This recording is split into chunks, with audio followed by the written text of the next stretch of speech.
नमस्ते। साहित्य bye SY में आपका स्वागत है। आज हम सुनेंगे मुंशी प्रेमचंद की कहानी नमक का दारोगा। नमक का दारोगा।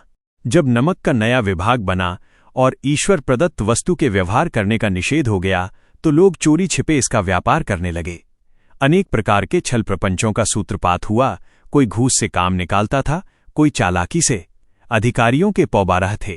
पटवारीगिरी का सर्वसम्मानित पद छोड़ छोड़कर लोग इस विभाग की बरकंदाजी करते थे। इसके दारोगा पद के लिए तो वकीलों का भी जी ललचाता था।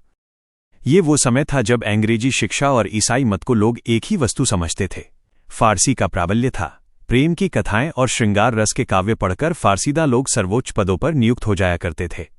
मुंशी वंशीधर भी जुलेखा की विरह कथा समाप्त करके सीरी और फरहाद के प्रेम वृत्तांत को, नल और नील की लड़ाई और अमेरिका के आविष्कार से अधिक महत्व की बातें समझते हुए रोजगार की खोज में निकले। उनके पिता एक अनुभवी पुरुष थे। समझाने लगे, बेटा, घर की दुर्दशा देख रहे हो, ऋण के बोझ से दबे हुए हैं। लड़कियां हैं, वे घास फूस की तरह बढ़ती चली जाती हैं। कगारे पर का वृक्ष हो रहा हूं, न मालूम कब गिर पड़ूं। अब तुम ही घर के मालिक मुख्तार हो। नौकरी में ओहदे की ओर ध्यान मत देना, ये तो पीर का मजार है। निगाह चढ़ावे और चादर पर रखनी चाहिए। ऐसा काम ढूंढना जहां कुछ ऊपरी आय हो। मासिक वेतन तो पूर्णमासी का चांद है जो एक दिन दिखाई देता है और घटते घटते लुप्त हो जाता है। ऊपरी आय बहता हुआ स्रोत है जिससे सदैव प्यास बुझती है। वेतन मनुष्य देता है, इसी से उसमें वृद्धि नहीं होती। ऊपरी आमदनी ईश्वर देता है, इसी से उसकी बरकत होती है। तुम स्वयं विद्वान हो, तुम्हें क्या समझाऊं। इस विषय में विवेक की बड़ी आवश्यकता है। मनुष्य को देखो, उसकी आवश्यकता को देखो और अवसर को देखो। उसके उपरांत जो उचित समझो करो। गरज वाले आदमी के साथ कठोरता करने में लाभ ही लाभ है, लेकिन बेगरज को दांव पर पाना जरा कठिन है। इन बातों को निगाह में बांध लो, ये मेरी जन्म भर की कमाई है। इस उपदेश के बाद पिताजी ने आशीर्वाद दिया। वंशीधर आज्ञाकारी पुत्र थे। ये बातें ध्यान से सुनी और तब घर से चल खड़े हुए। इस विस्तृत संसार में उनके लिए धैर्य अपना मित्र, बुद्धि अपनी पथ प्रदर्शक और आत्मावलंबन ही अपना सहायक था। लेकिन अच्छे शकुन से चले थे। जाते ही जाते नमक विभाग के दारोगा पद पर प्रतिष्ठित हो गए। वेतन अच्छा और ऊपरी आय का तो ठिकाना ही न था। वृद्ध मुंशी जी को सुख संवाद मिला तो फूले न समाये। महाजन कुछ नरम पड़े। कलवार की आशालता लहलहाई। पड़ोसियों के हृदय में शूल उठने लगे। जाड़े के दिन थे और रात का समय। नमक के सिपाही चौकीदार नशे में मस्त थे। मुंशी वंशीधर को यहां आए अभी 6 महीनों से अधिक न हुए थे, लेकिन इस थोड़े समय में ही उन्होंने अपनी कार्यकुशलता और उत्तम आचार से अफसरों को मोहित कर लिया था। अफसर लोग उन पर बहुत विश्वास करने लगे। नमक के दफ्तर से 1 मील पूर्व की ओर जमुना बहती थी। उस पर नावों का एक पुल बना हुआ था। दारोगाजी किवाड़ बंद किए मीठी नींद सो रहे थे। अचानक आंख खुली तो नदी के प्रवाह की जगह गाड़ियों की गड़गड़ाहट तथा मल्लाहों का कोलाहल सुनाई दिया। उठ बैठे। इतनी रात गए गाड़ियां क्यों नदी के पार जाती हैं? अवश्य कुछ न कुछ गोलमाल है। तर्क ने भ्रम को पुष्ट किया। वर्दी पहनी, तमंचा जेब में रखा और बात की बात में घोड़ा बढ़ाए हुए पुल पर आ पहुंचे। गाड़ियों की एक लंबी कतार पुल के पार जाती देखी। डांटकर पूछा, किसकी गाड़ियां हैं? थोड़ी देर तक सन्नाटा रहा। आदमियों में कुछ कानाफूसी हुई, तब आगे वाले ने कहा, पंडित अलोपीदीन की। कौन पंडित अलोपीदीन? दातागंज के। मुंशी वंशीधर चौंके। पंडित अलोपीदीन इस इलाके के सबसे प्रतिष्ठित जमींदार थे। लाखों रुपए का लेन देन करते थे। इधर छोटे से बड़े कौन ऐसे थे जो उनके ऋणी न हों। व्यापार भी बड़ा लंबा चौड़ा था। बड़े चलते पुरजे आदमी थे। अंग्रेज अफसर उनके इलाके में शिकार खेलने आते और उनके मेहमान होते। 12 मास सदाव्रत चलता था। मुंशी ने पूछा, गाड़ियां कहाँ जाएंगी? उत्तर मिला, कानपुर। लेकिन इस प्रश्न पर कि इनमें क्या है, सन्नाटा छा गया। दारोगा साहब का संदेह और भी बढ़ा। कुछ देर तक उत्तर की बाट देखकर वो जोर से बोले, क्या तुम सब गूंगे हो गए हो? हम पूछते हैं इनमें क्या लदा है। जब इस बार भी कोई उत्तर न मिला तो उन्होंने घोड़े को एक गाड़ी से मिलाकर बोरे को टटोला। भ्रम दूर हो गया। ये नमक के डेले थे। पंडित अलोपीदीन अपने सजीले रथ पर सवार कुछ सोते कुछ जागते चले आते थे। अचानक कई गाड़ीवानों ने घबराए हुए आकर जगाया और बोले, महाराज, दारोगा ने गाड़ियां रोक दी हैं और घाट पर खड़े आपको बुलाते हैं। पंडित अलोपीदीन का लक्ष्मी जी पर अखंड विश्वास था।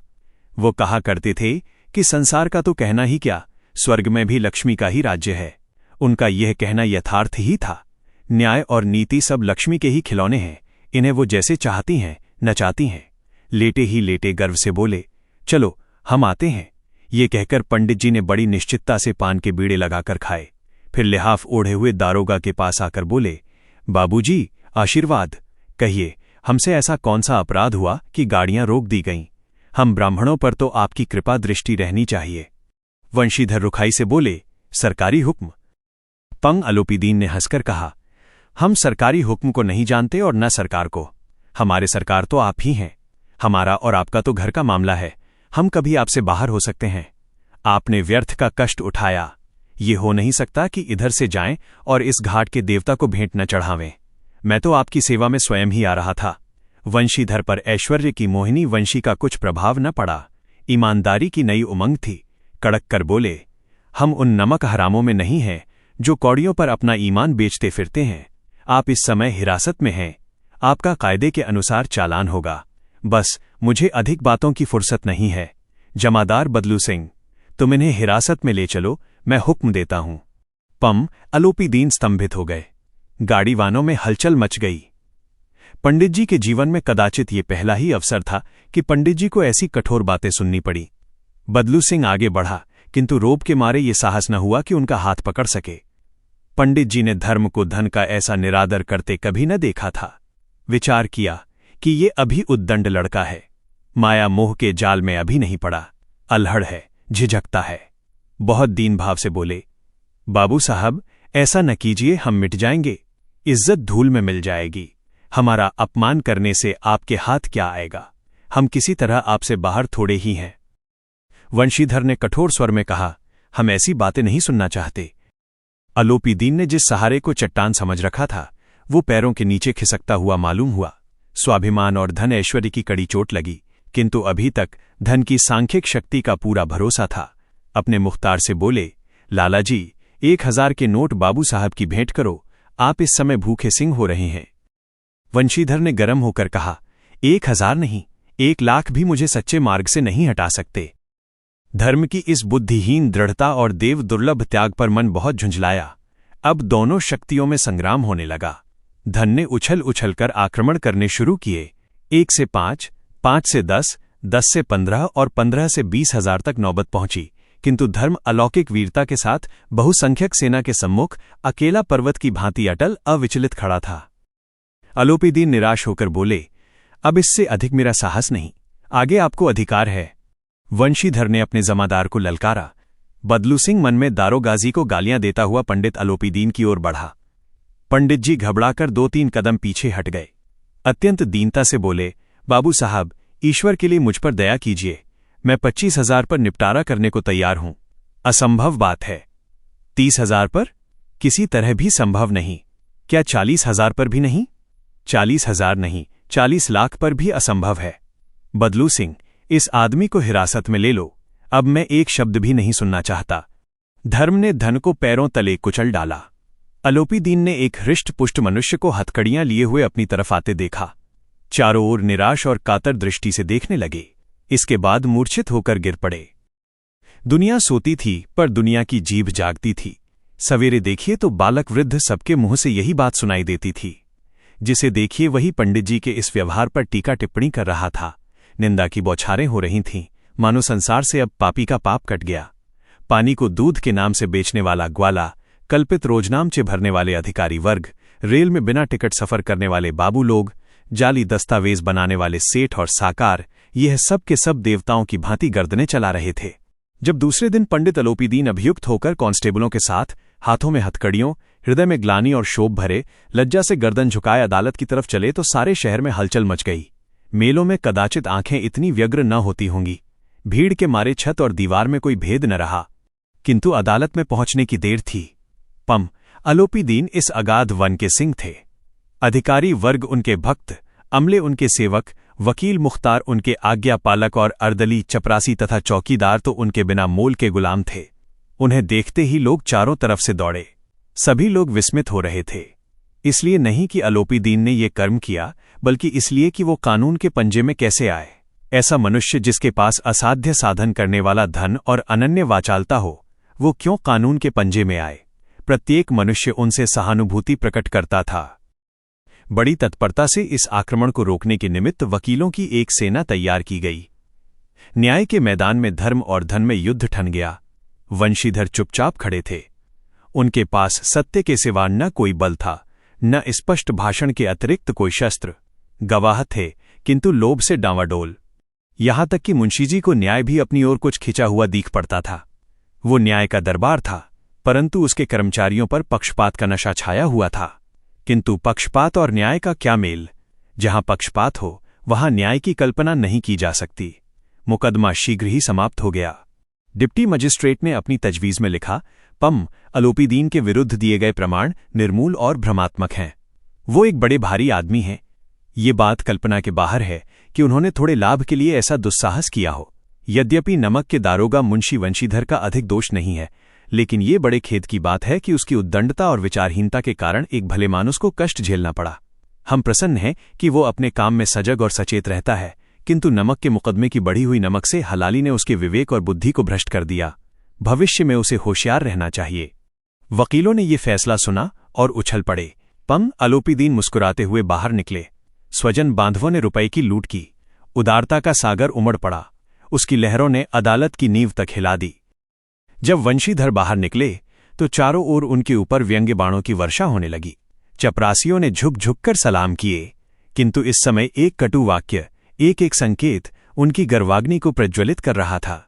कदाचित इस मुकदमे में सफल होकर वो इस तरह अकड़ते हुए न चलते। आज उन्हें संसार का एक खेदजनक विचित्र अनुभव हुआ। न्याय और विद्वत्ता, लंबी चौड़ी उपाधियां, बड़ी बड़ी दाढ़ियां, ढीले चोगे एक भी सच्चे आदर का पात्र नहीं है। वंशीधर ने धन से बैर मोल लिया था, उसका मूल्य चुकाना अनिवार्य था। कठिनता से एक सप्ताह बीता होगा कि मुअत्तली का परवाना आ पहुंचा। कार्यपरायणता का दंड मिला। बेचारे भग्न हृदय, शोक और खेद से व्यथित घर को चले। बूढ़े मुंशीजी तो पहले ही से कुड़बुड़ा रहे थे कि चलते चलते इस लड़के को समझाया था, लेकिन इसने एक न सुनी। सब मनमानी करता है। हम तो कलवार और कसाई के तगादे से हैं, बुढ़ापे में भगत बनकर बैठे और वहां बस वही सूखी तनख्वाह। हमने भी तो नौकरी की है और कोई ओहदेदार नहीं थे, लेकिन काम किया, दिल खोलकर किया और आप ईमानदार बनने चले हैं। घर में चाहे अंधेरा हो, मस्जिद में अवश्य दिया जलाएंगे। खेद ऐसी समझ पर। पढ़ना लिखना सब अकारत गया। इसके थोड़े ही दिनों बाद जब मुंशी वंशीधर इस दुरावस्था में घर पहुंचे और बूढ़े पिताजी ने समाचार सुना तो सिर पीट लिया। बोले, जी चाहता है कि तुम्हारा और अपना सिर फोड़ लूं। बहुत देर तक पछता पछताकर हाथ मलते रहे। क्रोध में कुछ कठोर बातें भी कहीं, और यदि वंशीधर वहां से टल न जाता तो अवश्य ही ये क्रोध विकट रूप धारण करता। वृद्ध माता को भी दुख हुआ। जगन्नाथ और रामेश्वर यात्रा की कामनाएं मिट्टी में मिल गईं। पत्नी ने कई दिनों तक सीधे मुंह बात तक नहीं की।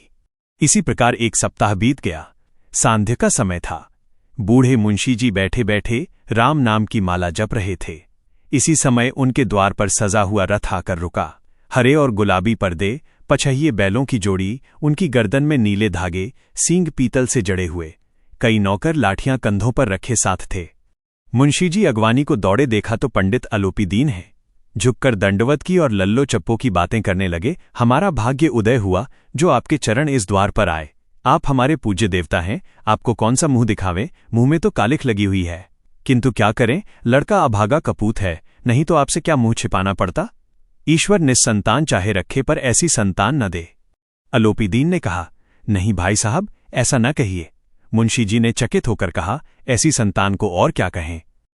अलोपीदीन ने वात्सल्यपूर्ण स्वर में कहा, कुलतिलक और पुरखों की कीर्ति उज्ज्वल करने वाले संसार में ऐसे कितने धर्मपरायण मनुष्य हैं जो धर्म पर अपना सब कुछ अर्पण कर सकें।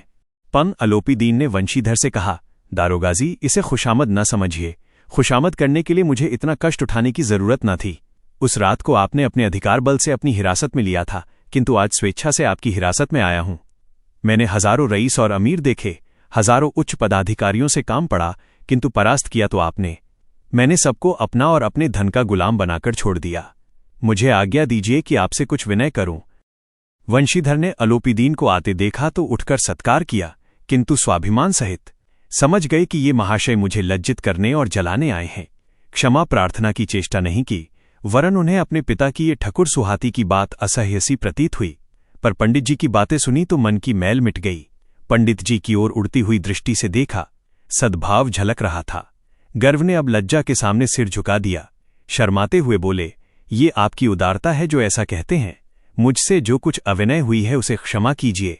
मैं धर्म की बेड़ी में जकड़ा हुआ था, नहीं तो वैसे मैं आपका दास हूं। जो आज्ञा होगी वो मेरे सिर माथे पर। अलोपी दीन ने विनीत भाव से कहा, नदी तट पर आपने मेरी प्रार्थना नहीं स्वीकार की थी, किंतु आज स्वीकार करनी पड़ेगी। वंशीधर बोले, मैं किस योग्य हूं, किंतु जो कुछ सेवा मुझसे हो सकती है उसमें त्रुटि न होगी। अलोपी दीन ने एक स्टाम्प लगा हुआ पत्र निकाला और उसे वंशीधर के सामने रखकर बोले, इस पद को स्वीकार कीजिए और अपने हस्ताक्षर कर दीजिए। मैं ब्राह्मण हूं, जब तक ये सवाल पूरा न कीजिएगा द्वार से न हटूंगा।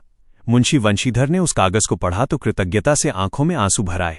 पन अलोपी दीन ने उनको अपनी सारी जायदाद का स्थायी मैनेजर नियत किया था। 6,000 वार्षिक वेतन के अतिरिक्त रोजाना खर्च अलग, सवारी के लिए घोड़ा, रहने को बंगला, नौकर चाकर मुफ्त। कंपित स्वर में बोले, पंडित जी, मुझमें इतनी सामर्थ्य नहीं है कि आपकी उदारता की प्रशंसा कर सकूं, किंतु ऐसे उच्च पद के योग्य नहीं हूं। अलोपी दीन हंसकर बोले, मुझे इस समय एक अयोग्य मनुष्य की ही जरूरत है। वंशीधर ने गंभीर भाव से कहा, यों, मैं आपका दास हूं।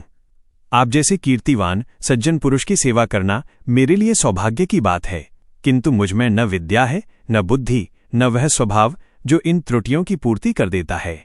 ऐसे महान कार्य के लिए एक बड़े मर्मज्ञ अनुभवी मनुष्य की जरूरत है। अलोपी दीन ने कलमदान से कलम निकाली और उसे वंशीधर के हाथ में देकर बोले, न मुझे विद्वत्ता की चाह है, न अनुभव की, न मर्मज्ञता की, न कार्यकुशलता की। इन गुणों के महत्व को खूब पा चुका हूं। अब सौभाग्य और सुअवसर ने मुझे वो मोती दे दिया जिसके सामने योग्यता और विद्वत्ता की चमक फीकी पड़ जाती है। ये कलम लीजिए, अधिक सोच विचार न कीजिए, दस्तखत कर दीजिए। परमात्मा से यही प्रार्थना है कि वो आपको सदैव वही नदी के किनारे वाला बेमुरौवत, उद्दंड, कठोर परंतु धर्मनिष्ठ दारोगा बनाए रखे। वंशीधर की आंखें डबडबा आईं। हृदय के संकुचित पात्र में इतना एहसान न समा सका। एक बार फिर पंडित जी की ओर भक्ति और श्रद्धा की दृष्टि से देखा और कांपते हुए हाथ से मैनेजरी के कागज पर हस्ताक्षर कर दिए। अलोपी दीन ने प्रफुल्लित होकर उन्हें गले लगा लिया।